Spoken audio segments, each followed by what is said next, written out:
നമസ്കാരം. ഫുക്രിയിലേക്ക് സ്വാഗതം. സ്പെയിൻ ലോക ചാമ്പ്യന്മാർ. ഫൈനലിൽ അർജന്റീനയെ എതിരില്ലാത്ത ഒരു ഗോളിനാണ് സ്പെയിൻ തോൽപ്പിച്ചത്. എക്സ്ട്രാ ടൈമിൻ്റെ 16-ാമത്തെ മിനിറ്റിൽ ഫെറാൻ ടോറസ് ആണ് സ്പെയിനിന് വേണ്ടി വിജയ ഗോൾ നേടിയത്. നേരത്തെ നിശ്ചിത സമയത്തിൻ്റെ ഇഞ്ചുറി ടൈമിൽ അർജന്റീനയുടെ എൻസോ ഫെർണാണ്ടസിന് ചുവപ്പ് കാർഡ് കിട്ടി പുറത്തായിരുന്നു. ഇതോടെ അർജന്റീന 10 പേരിലേക്ക് ചുരുങ്ങി.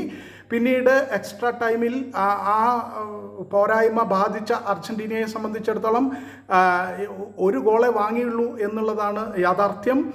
സ്പാനിഷ് പട നിരന്തരം പ്രസ് ചെയ്ത് കളിച്ച മത്സരത്തിൽ ഒടുക്കം ഫെറാൻ ടോറസ് ഗോൾ അടിക്കുകയായിരുന്നു.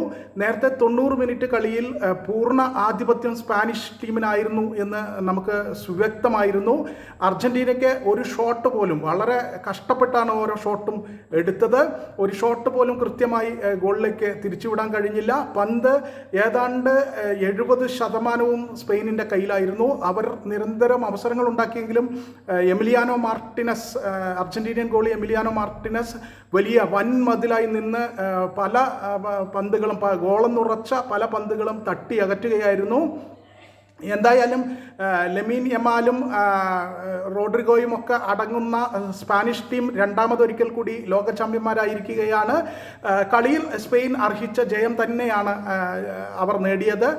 അർജന്റീനയെ സംബന്ധിച്ചിടത്തോളം ലിയണൽ മെസ്സി തീർത്തും നിറമങ്ങിപ്പോയി.